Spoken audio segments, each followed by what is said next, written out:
जयन्ती मंगला काली भद्रकाली कपालिनी दुर्गा शिवा क्षमा धात्री। ইতিহাস শুধু তারিখ আর ঘটনার তালিকা নয়, কখনো কখনো তা এক দেবী মূর্তির নীরব যাত্রাতেও ধরা দেয়। সালটা 1948। যখন চারিদিকে শুধু অশান্তি আর অশান্তি, তখন ইতিহাসের আড়ালে নীরবে ঘটল এক সাংস্কৃতিক স্থানান্তর। ঢাকা থেকে কলকাতায় এসে পৌঁছল ঢাকেশ্বরী মায়ের মূর্তি, যা আজও কুমোরটুলির অলিতে গলিতে ঐতিহাসিক ধারাবাহিকতার সাক্ষ্য বহন করে চলছে। 1948-এ একটি বিমান ঢাকা থেকে কলকাতায় এসে পৌঁছালো। সে বিশেষ বিমানের যাত্রীর পরিচয় জানার আগ্রহ বাড়তেই জানা গেল, যিনি এসেছেন তিনি সত্যিই বিশেষ। তিনি আর কেউ নন, ঢাকার বিখ্যাত মন্দিরের দেবী ঢাকেশ্বরীর মূর্তি। नमस्ते शरण्ये शिवे सानुकंपे नमस्ते जगद्व्यापिके विश्वरूपे।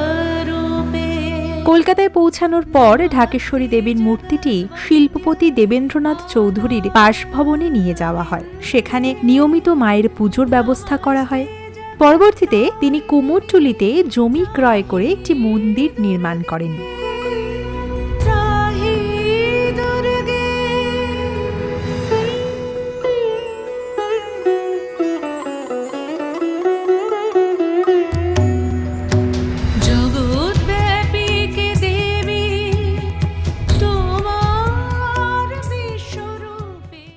পাকিস্তানে আমরা সবাই জানি, যেটা এখন বাংলাদেশ, সেখানে ঢাকেশ্বরী মায়ের মন্দির ভীষণ বিখ্যাত।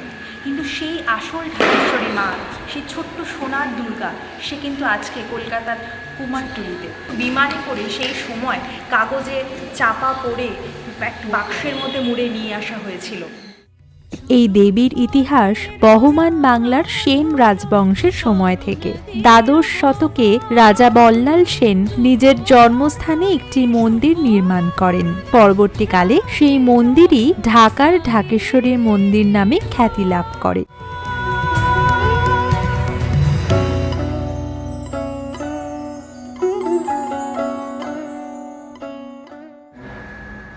পূর্ব পাকিস্তানে অস্থির করে তুলেছে। সে সময় মায়ের ওখানে অবস্থান করার মতো অবস্থা ছিল না। সে সময় কিছু বর্ধিষ্ণু ব্যক্তি বাংলাদেশে পশ্চিমবাংলার, তারা ঢাকায় যাওয়া আসা করত। তারা বললেন যে যদি মাকে কোনো রকমে এখানে নিয়ে আসতে পারে।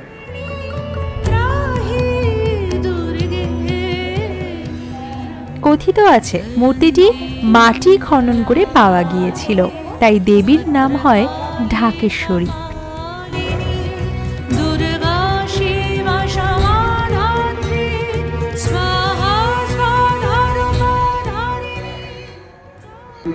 প্রায় সব ফেলে দিয়ে এখানে এসে এখানে প্রতিষ্ঠা পাওয়া, সেটা তো অলৌকিক ব্যাপার একটা।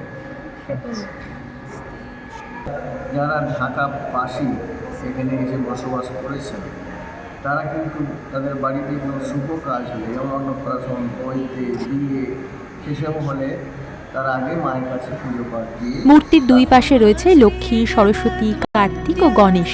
বাহন হিসেবে রয়েছে সিংহ। দেবীর সিংহাসন ও পশ্চাৎভাগের চালচিত্র রৌপ্য নির্মিত। সিংহাসনের দুই পাশে রাম ও হনুমানের পৃথক মাটির মূর্তি স্থাপন করা হয়েছে। সেন যুগের রাজকীয় গৌরব থেকে দেশভাগের বেদনাবহ স্মৃতি, ইতিহাস, বিশ্বাস ও ঐতিহ্যের সেতুবন্ধনে কুমোরটুলির দেবী ঢাকেশ্বরী আজও জাগ্রত বিরাজমান। জয় মা ঢাকেশ্বরী।